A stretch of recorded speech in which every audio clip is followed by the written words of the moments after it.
Hey, y'all, it's another translating life moment.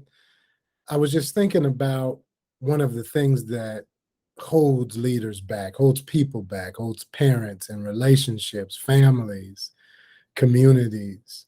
It's this need to get it all done, a need to please others, a place where we have no mercy or grace for ourselves, but we've got plenty to spread to others, and we end up completely exhausted.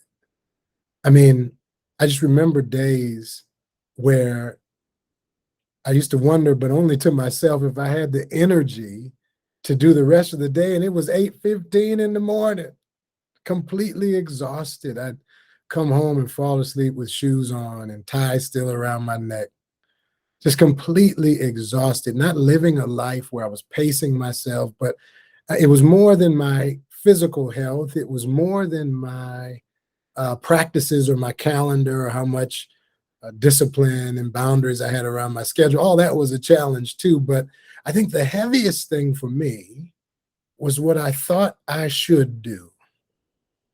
All of these expectations that I imagined others had for me, the expectations I put on myself to exceed any imagination, not just expectation in terms of excellence. The margin was so thin in my mind.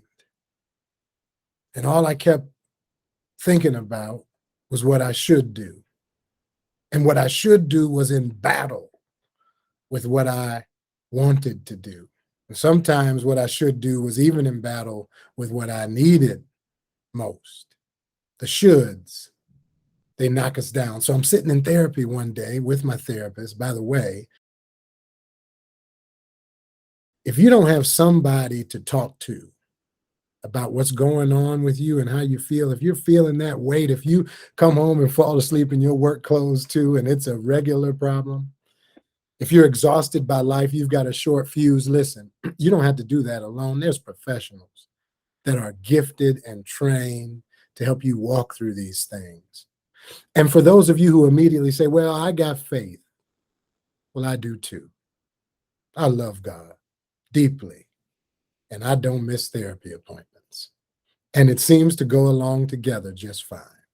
It's actually strengthened my faith because it helps me to sift through the cloudiness of my mind.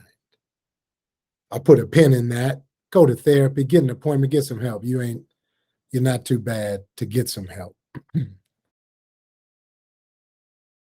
Back to the scheduled program.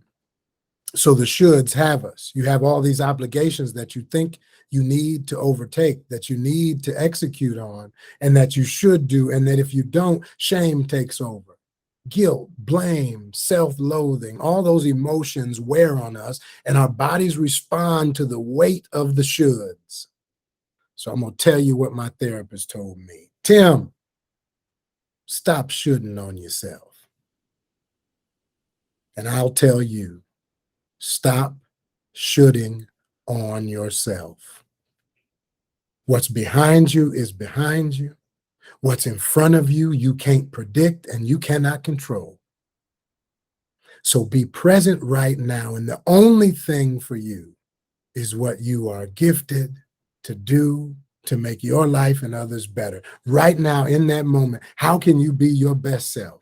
Not holding on to what you did before or thinking about what's about to come, but in every given moment, instead of should doing, why not being?